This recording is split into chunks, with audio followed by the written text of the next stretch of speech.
പാകിസ്ഥാനിലെ അസീം മുനീർ സർവാധിപത്യത്തിലേക്ക് നീങ്ങുകയാണോ എന്നൊരു സംശയമുണ്ട്. അതിൻ്റെ ചില സൂചനകളാണ് ഇപ്പോൾ അവിടെ നിന്ന് കിട്ടിത്തുടങ്ങിയിരിക്കുന്നത്. പ്രധാനമന്ത്രി പോലും അവിടെ നിന്ന് അതിൽ ഭയന്ന് ഈ ഒളിച്ചോട്ടത്തിലേക്ക് മാറിയെന്നോ എന്നും സംശയിക്കേണ്ടിയിരിക്കുന്നു. പാകിസ്ഥാൻ്റെ ഭരണകൂടത്തെക്കുറിച്ച് നമ്മൾ പൊതുവെ വിശകലനം ചെയ്യുന്നത് ഒരു ഹൈബ്രിഡ് മെത്തേഡാണ്.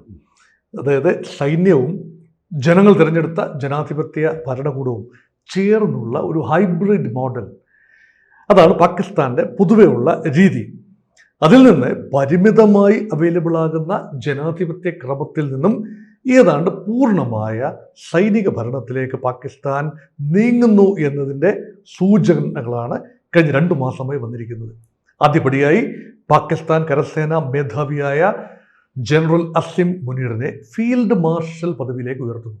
അതിനുള്ള കാരണം ഓപ്പറേഷൻ സിന്ദൂർ പാകിസ്ഥാനെ സംബന്ധിച്ചിടത്തോളം വൻ വിജയമായിരുന്നു. ഇന്ത്യയുടെ മേൽ ചരിത്രപരമായ വിജയം നേടി എന്ന് പാകിസ്ഥാൻ പുറപ്പുറത്ത് കയറി ആഘോഷിക്കുന്നു. അതിൻ്റെ നന്ദി സൂചകമായി അസിം മുനീർ എന്ന കരസേനാ മേധാവിയെ ആദ്യം ഫീൽഡ് മാർഷൽ പദവി കൊടുക്കുന്നു. അടുത്ത റൗണ്ടിൽ അദ്ദേഹത്തെ സംയുക്ത സേനാ മേധാവിയായിട്ട് CDS കമ്പൈൻഡ് ഡിഫൻസ് ഫോഴ്സസിൻ്റെ ചെയർപേഴ്സണായി അല്ലെങ്കിൽ മേധാവിയായി നിയമിക്കുന്നു. ആ നിയമനത്തിനുള്ള രേഖകൾ തയ്യാറായി. അപ്പോൾ അതിനർത്ഥം എന്താണ്? നാളെ യഥാർത്ഥത്തിൽ പാകിസ്ഥാൻ്റെ ഭാഗധേയം നിർണ്ണയിക്കുന്നത് ജനാധിപത്യപരമായി തിരഞ്ഞെടുത്ത പ്രധാനമന്ത്രിയും ഗവൺമെൻറ്റും ഷഹബാസ് ഷെറീഫും ഒന്നുമല്ല, മറിച്ച് അസിം മുനീർ തന്നെയാവും. അദ്ദേഹത്തിൻ്റെ സൈന്യത്തിലെ കരസേനാ മേധാവി എന്ന കാലാവധി കഴിഞ്ഞിരിക്കുന്നു. അങ്ങനെയെങ്കിൽ അടുത്ത പ്രൊമോഷൻ വരുമ്പോൾ കര, നാവിക, വ്യോമ സേനകളുടെ സംയുക്ത അധിപനായി വരികയാണ്. അതൊരു പ്രസിഡൻഷ്യൽ നിയമനം എന്നതിന് പുറമെ പ്രൈം മിനിസ്റ്ററുടെ റാറ്റിഫിക്കേഷൻ കൂടി വേണം, ഒപ്പ് കൂടി വേണം. അപ്പോൾ 29-ാം തീയതി നവംബർ മാസം 29 കഴിഞ്ഞിരിക്കുന്നു. അന്നാണ് അദ്ദേഹത്തിൻ്റെ സ്ഥാനാരോഹണം, അതായത് ഈ സൈനിങ് വേണ്ടത്. അപ്പോൾ തന്ത്രപരമായ ഒരു വിട്ടുനിൽക്കൽ, ആരും പ്രതീക്ഷിച്ചൊരു കാര്യമല്ല, വിട്ടുനിൽക്കൽ നടത്തിയിരിക്കുന്നു പാകിസ്ഥാൻ്റെ പ്രധാനമന്ത്രിയായ ഷഹബാസ് ഷെറീഫ്. അദ്ദേഹം ലണ്ടനിലേക്ക് പോയി എന്നാണ് അറിയുന്നത്. അത് റിപ്പോർട്ട് ചെയ്തിരിക്കുന്നത് അസോസിയേറ്റഡ് ന്യൂസ് ഏജൻസിയാണ്, ANI റിപ്പോർട്ടാണ്. മാത്രമല്ല അത് സ്ഥിരീകരിക്കുന്നത് കൃത്യമായി പാകിസ്ഥാൻ വിഷയങ്ങളിൽ ആഴത്തിൽ പഠനം നടത്തിയിട്ടുള്ള ഇന്ത്യയുടെ സുരക്ഷാ ഉദ്യോഗസ്ഥൻ കൂടിയായിരുന്ന നാഷണൽ ബോർഡ്, അത് മുൻ നാഷണൽ ബോർഡ് മെമ്പറാണ് അദ്ദേഹം. സെക്യൂരിറ്റി സുരക്ഷാ കാര്യങ്ങൾക്കുള്ള ചുമതലയുള്ള ഉദ്യോഗസ്ഥൻ കൂടിയായിരുന്നു. അദ്ദേഹത്തിൻ്റെ പേര് തിലക് ദേവാഷിർ. അപ്പോൾ തിലക് ദേവാഷിറുടെ വെളിപ്പെടുത്തലാണ് ഇപ്പോൾ പല പുരികങ്ങളും ഉയരാനുള്ള കാരണം. അത് പ്രസ് ഏജൻസി കൂടി, ഇൻഡിപെൻഡൻ്റായ പ്രസ് ഏജൻസി കൂടി അത് സ്ഥിരീകരിക്കുമ്പോൾ ഉദ്ദേശം വ്യക്തമാണ്. കാരണം പാകിസ്ഥാൻ ഏത് നിമിഷവും പൂർണ്ണ സൈനിക ഭരണത്തിലേക്ക് നീങ്ങുകയാണ്. അപ്പോൾ ഷഹബാസ് ഷെറീഫിൻ്റെ നാളുകൾ എണ്ണപ്പെട്ടു എന്ന ബോധമാണ്. അങ്ങനെയെങ്കിൽ നിയമപരമായ ഒരു തടസ്സം കൊണ്ടുവരിക, അദ്ദേഹത്തെ ആ സ്ഥാനാരോഹണത്തിൽ നിന്നും ഭാഗികമായിട്ടെങ്കിലും തൽക്കാലത്തേക്കെങ്കിലും മാറ്റി നിർത്തുക എന്ന ഒരു ചിന്ത ഈ വിട്ടുനിൽക്കലിൻ്റെ പിന്നിലുണ്ട് എന്ന് സംശയിക്കാം. അപ്പോൾ അതൊരു ഒളിച്ചോട്ടമാണ്. ഒളിച്ചോട്ടം എന്നല്ല, തന്ത്രപരമായ ഒരു വിട്ടുനിൽക്കൽ. അതായത് പക്ഷേ ആ തന്ത്രം വിജയിക്കുമോ ഈ സൈന്യാധിപത്യത്തിൻ്റെ മുന്നിൽ? അദ്ദേഹത്തിൻ്റെ സഹോദരൻ നവാസ് ഷെറീഫ് ഇപ്പോഴും വിദേശത്താണ്. ഈ ഒരുപാട് ബ്രിട്ടീഷ് ബന്ധങ്ങൾ, പണ്ട് കൊളോണിയൽ കാലഘട്ടം മുതൽ തന്നെ പാകിസ്ഥാനുള്ള ബ്രിട്ടീഷ് ബന്ധങ്ങൾ, ഇവർക്കെല്ലാം ബ്രിട്ടനിലും അമേരിക്കയിലും ഒക്കെ ആസ്തികളുണ്ട്. അത് അസിം മുനീറിനുമുണ്ട്. എല്ലാ പാകിസ്ഥാൻ ഭരണാധികാരികളും സൈനിക മേധാവികളും എല്ലാം തന്നെ അവരുടെ ആസ്തികൾ, അത് പൊതുവെ 3-ാം ലോകത്തിൻ്റെ പ്രത്യേകതയാണ്. അവിടെ ബനാന റിപ്പബ്ലിക്കുകളാണ്. പെട്ടെന്നൊരു കാറ്റടിച്ചാൽ വാഴ ഒടിയുന്ന പോലെ ഒടിഞ്ഞു വീഴുന്ന ബനാന റിപ്പബ്ലിക്കുകൾ എന്നാണ് അവിടുത്തെ ഭരണകൂടങ്ങളെ പറയുക. അപ്പോൾ ഉള്ള സമയത്ത് പണമേറെ ഉണ്ടാക്കി അത് വിദേശത്ത് ഇൻവെസ്റ്റ് ചെയ്ത് ചില ബിസിനസ്സുകൾ അല്ലെങ്കിൽ പേപ്പർ കമ്പനീസ്, ഇതെല്ലാം കടലാസ കമ്പനികളിലൊക്കെ ഇൻവെസ്റ്റ് ചെയ്ത് അങ്ങനെ അവർ സുഖജീവിതം നയിക്കുകയാണ്. ഒരിക്കൽ നാട്ടിലെ ഭരണം നഷ്ടപ്പെട്ടാൽ അവർക്ക് ഒളിക്കാനൊരു ഇടം വേണം.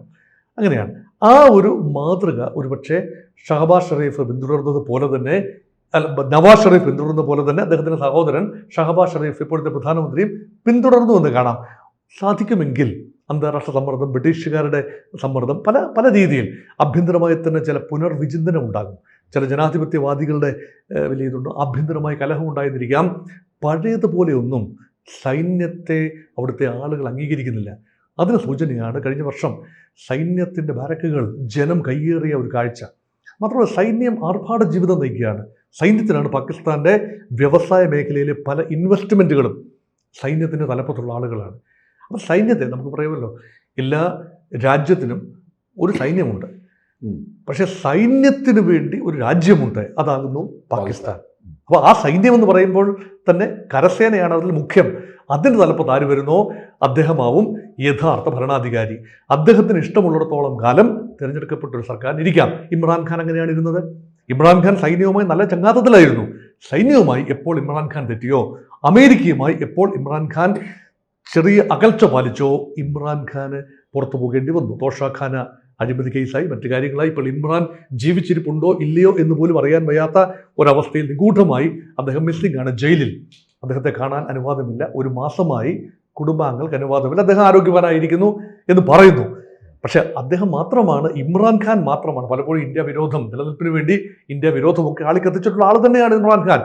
പാകിസ്ഥാൻ രാഷ്ട്രീയത്തിലെ സൈനിക ജനറൽ ആണെങ്കിലും രാഷ്ട്രീയ നേതാവാണെങ്കിലും ഇന്ത്യ വിരോധം പറഞ്ഞുകൊണ്ട് മാത്രമേ നിലനിൽക്കാനാവൂ, അല്ലെങ്കിൽ അവിടെ നിലനിൽപ്പില്ല. അത് അസ്മിമുനീറിൻ്റെ കാര്യത്തിലും അങ്ങനെ തന്നെയാണ്, ഷഹബാസ് ഷെരീഫിൻ്റെ കാര്യത്തിലും ഇമ്രാൻഖാൻ്റെ കാര്യത്തിലും അതങ്ങനെയൊക്കെ തന്നെയാണ്. പക്ഷെ ആഭ്യന്തരമായി വൻപൻ മാറ്റങ്ങളിലൂടെ, ഒരു ചർണിങ്ങിലൂടെ കടന്നു പോകുന്ന പാകിസ്ഥാനെയാണ് ഇപ്പോൾ നമ്മൾ കാണുന്നത്. ഈ ട്രംപും അസീം മുനീറുമായിട്ടുള്ള കൂട്ടുകെട്ട് നമുക്ക് ഇതിനകത്ത് നിന്ന് വായിച്ചെടുക്കാൻ കഴിയും. ട്രംപിനെ കുറിച്ച് നമ്മൾ പറയുന്നത് ഒരു ട്രാൻസാക്ഷണൽ പ്രസിഡന്റ്. ഒരു കാര്യം നടത്തിയെടുക്കുന്ന ഒരു എല്ലാ ഇടപാടുകളും ട്രാൻസാക്ഷനിലാണ് എന്ന് പറഞ്ഞാൽ ഒരു ബിസിനസ് ട്രാൻസാക്ഷൻ. അവിടെ വിൽക്കുന്ന ആളിനെ വാങ്ങുന്ന ആളുമായിട്ട് വൈകാരികമായി എടുപ്പൊന്നുമില്ല. ഒരു ട്രാൻസാക്ഷനാണ്, ലാഭം മാത്രമാണ്. വിൽപ്പനയുടെ ഉദ്ദേശം ലാഭം മാത്രമാണ്. അമേരിക്ക അതിൻ്റെ ശക്തി വിൽക്കുന്നു, അതിൻ്റെ ഡിപ്ലോമാറ്റിക് പവർ വിൽക്കുന്നു, അതിൻ്റെ ഇടനില നിൽക്കാനുള്ള ശേഷി വിൽക്കുന്നു, ആയുധങ്ങൾ വിൽക്കുന്നു, എല്ലാം വിൽക്കുന്നു. വാങ്ങിയെടുക്കുന്നതോ പാകിസ്ഥാൻ്റെ മിനറൽസ് ആൻഡ് മെറ്റൽസ്. അങ്ങനെയെങ്കിൽ അതൊരു ഇടനിലക്കാരന് ആവശ്യമുണ്ട്. പാകിസ്ഥാൻ ഉള്ളിൽ തന്നെ വളർത്തിയെടുക്കുന്ന ഒരു നേതാവിനെ ആവശ്യമുണ്ട്. ആ ആളിൻ്റെ കയ്യിൽ അധികാരമുണ്ടാവണം. ഒരു ജനാധിപത്യപരമായി തെരഞ്ഞെടുക്കപ്പെട്ട ഭരണകൂടത്തിന് ജനങ്ങളോട് ഉത്തരവാദിത്വമുണ്ട്. അത്ര അമേരിക്ക അനുകൂലമൊന്നുമല്ല പാകിസ്ഥാൻ്റെ പൊതുജന വികാരം. അങ്ങനെയെങ്കിൽ സൈനിക മേധാവി അസീം മുനീറിൻ്റെ ഫാമിലിയിലെ മെമ്പേഴ്സുമായി, പ്രത്യേകിച്ച് അദ്ദേഹത്തിൻ്റെ മക്കളുമായി, ട്രംപിൻ്റെ മക്കൾക്ക് ക്രിപ്റ്റോ കറൻസി ഇടപാട് ബന്ധം, അതായത് ബിസിനസ് ട്രാൻസാക്ഷൻ, അത് വ്യക്തിപരമാണ്. അതോടൊപ്പം തന്നെ അസീം മുനീറിനെ പാകിസ്ഥാൻ്റെ ഒരു കേവലം ജനറലായിട്ടല്ല അമേരിക്ക കാണുന്നത്. ഇപ്പോൾ ട്രംപ് അദ്ദേഹത്തിനെ ഒരു രാഷ്ട്രത്തലവൻ്റെ സ്ഥാനം, അതൊക്കെ മേലെ സ്ഥാനം നൽകി പല ആവർത്തി അദ്ദേഹത്തെ അമേരിക്കയിലേക്ക് ക്ഷണിക്കുന്ന കണ്ടു. മറ്റൊരു സൈനിക മേധാവിക്കും മറ്റൊരു രാജ്യത്തിൻ്റെയും സൈനിക മേധാവിക്കും ലഭിക്കാത്ത പരിഗണന അസീം മുനീർ ലഭിക്കുന്നു എന്ന് പറയുമ്പോൾ ഇത് താൽക്കാലികം മാത്രമാണ് എന്ന തിരിച്ചറിവ് നമുക്കുണ്ട്, ഭാരതത്തിനുണ്ട് പ്രത്യേകിച്ചും. കാരണം അസീം മുനീർ നാളെ അനഭിമതനാകും. അദ്ദേഹത്തെ ഉയർത്തിയ കൈകൾ കൊണ്ട് തന്നെ താഴേക്കിടാൻ യാതൊരു മടിയും അമേരിക്ക കാണിക്കില്ല. അതുകൊണ്ട് ഇത് താൽക്കാലിക പ്രതിഭാസമാണ്. അദ്ദേഹത്തെ കൊണ്ട് ഇറാനെ കൺട്രോൾ ചെയ്ത് നിർത്തുക, ഇന്ത്യയെ സമ്മർദ്ദപ്പെടുത്തി നിർത്തുക, പാകിസ്ഥാൻ സാധിക്കുമെങ്കിൽ ഒരു ഭരണകൂട മാറ്റം ഉണ്ടാക്കുക, അതിലൂടെ അമേരിക്കയ്ക്കൊരു തുറമുഖം അവിടെ പുതിയതായി സ്ഥാപിക്കാൻ ശ്രമിക്കുക. പസ്നി എന്ന് പറയുന്ന സ്ഥലത്തൊരു തുറമുഖം, അത് അസീം മുനീറിൻ്റെ ഒരു ഡ്രീം പ്രോജക്റ്റാണ്. അതിലൂടെ ബലൂചിസ്ഥാനിലെ ധാതുക്കൾ ലവണങ്ങളെല്ലാം തന്നെ കടത്തി അമേരിക്കയെ കൊണ്ടുപോകാൻ സാധിക്കും. അമേരിക്കയുടെ സൈനിക താവളം ഉണ്ടാകാം. അപ്പോൾ ചൈനയോടുള്ള അമിത ആശ്രിതത്വം പാകിസ്ഥാന് കുറച്ചു കൊണ്ടുവരികയും ചെയ്യാം. അമേരിക്ക ആഗ്രഹിക്കുന്നതും പാകിസ്ഥാൻ ഗൂഢമായി ഒരുപക്ഷെ ആഗ്രഹിക്കുന്നതും ഒക്കെ അതുതന്നെയാണ്. ഇന്ത്യയെ പേടിപ്പിച്ച് നിർത്താം, ഇന്ത്യ ഗൺ പോയിന്റിൽ നിർത്തി അമേരിക്കയുമായി സൗഹൃദത്തിലാക്കാം. ആത്യന്തികമായി ഇന്ത്യ തന്നെയാണ് അമേരിക്കയുടെ ആത്യന്തികമായ മിത്രമെന്ന് പറയാനാവില്ല, എങ്കിലും ട്രാൻസാക്ഷണൽ അലൈ എന്ന് പറഞ്ഞാൽ ചൈനയുമായി മുട്ടി നിൽക്കണമെങ്കിലും, വിഭവങ്ങൾ സോഴ്സ് ചെയ്യണമെങ്കിലും, കച്ചവടം നടക്കണമെങ്കിലും എല്ലാം തന്നെ ഇന്ത്യ തന്നെയാണ്. ഹ്യൂമൻ റിസോഴ്സ് സപ്ലൈ ചെയ്യണമെങ്കിലും ഇപ്പോൾ ട്രംപ് പറയുന്നു human resource a big no to immigration എന്ന് പറയുമ്പോഴും ക്വാളിറ്റി ഹ്യൂമൻ റിസോഴ്സ് വരേണ്ടത് പാകിസ്ഥാനിൽ നിന്നല്ല, അത് ഇന്ത്യയിൽ നിന്നാണ്. ഇതെല്ലാം ചേർത്ത് വായിക്കുമ്പോൾ ഇപ്പോൾ പാകിസ്ഥാനെ ഒരുപക്ഷെ അസീം മുനീറിനെ ഉൾപ്പെടെ വാഴ്ത്തുന്ന, സ്വല്പം പുലർത്തി നിർത്തുന്ന, പൊക്കി നിർത്തുന്ന ഒരു നിലപാട് ട്രാൻസാക്ഷണൽ ഡൈനാമിക്സ് എന്നതിൽ കൂടുതലായി കാണേണ്ടതില്ല. പക്ഷേ ഇന്ത്യക്ക് അത് അലോസരമാണ്. എന്ന് പറഞ്ഞാൽ ആരോടാണ് നമ്മൾ ബിസിനസ് ചെയ്യുക? To whom do we talk to? ഇപ്പം പാകിസ്ഥാനുമായി ചർച്ചയൊന്നുമില്ല. ഇനി ചർച്ച ചെയ്യേണ്ടി വന്നാൽ, ഒരു സമാധാന നീക്കം നേടേണ്ടി വന്നാൽ ആരുമായി നീങ്ങും? ഒരു പ്രധാനമന്ത്രി, അവിടെ ഉള്ള പ്രധാനമന്ത്രി തന്നെ പാവയാണ്, ഇന്ന് അദ്ദേഹം മിസ്സിംഗ് ആണ്. നാളെ തിരിച്ചു വരുമായിരിക്കാം. പാതി അധികാരങ്ങളുമായിട്ടായിരിക്കും തിരിച്ചു വരുന്നത്. അസീം മുനീർ ഉയർത്തപ്പെട്ടാൽ പ്രധാനമന്ത്രിയുടെ കാര്യം കട്ടപ്പുക. അപ്പോൾ അങ്ങനെ ഒരു പാവ സർക്കാരുമായി എങ്ങനെ ഇടപെടും? ന്യൂക്ലിയർ കമാൻഡ് ഉൾപ്പെടെ അസിമുനയുടെ കയ്യിൽ വരികയാണ്. പാകിസ്ഥാനാണ് രാജ്യമാണ് എന്ന് ഓർക്കുക. ഒരു സിവിലിയൻ കൺട്രോൾ അവിടുത്തെ ന്യൂക്ലിയർ ആഴ്സനൽ ഇല്ലാതെ പോകുമ്പോൾ സ്വാഭാവികമായി ഇന്ത്യ പാകിസ്ഥാൻ ഇന്ത്യ പരാജയപ്പെടുത്താനാവില്ല എന്ന് നമുക്കറിയാം. പക്ഷേ നീർക്കോലി കടിച്ചാലും അത്താഴം മുടങ്ങും എന്നോർക്കണം. ആണവായുധങ്ങൾ കൊണ്ട് ഇത് കുട്ടികളെയല്ല എന്നും ഓർക്കണം. അപ്പോൾ സ്വയം നശിക്കാൻ ഇറങ്ങിത്തിരിക്കുന്ന ഒരു നേതാവോ ഒരു രാജ്യമോ തീർച്ചയായും അയൽപ്പക്കത്ത് നാശം വിതയ്ക്കും എന്നത് ഉറപ്പാണ്. അതുകൊണ്ട് ഇന്ത്യ വളരെ കെയർഫുള്ളായിട്ടാണ് ഈ മാറ്റങ്ങളെ, പാകിസ്ഥാനിൽ നടക്കുന്ന മാറ്റങ്ങളെ വളരെ കെയർഫുള്ളായിട്ട് വാച്ച് ചെയ്യുകയാണ്. Okay sir.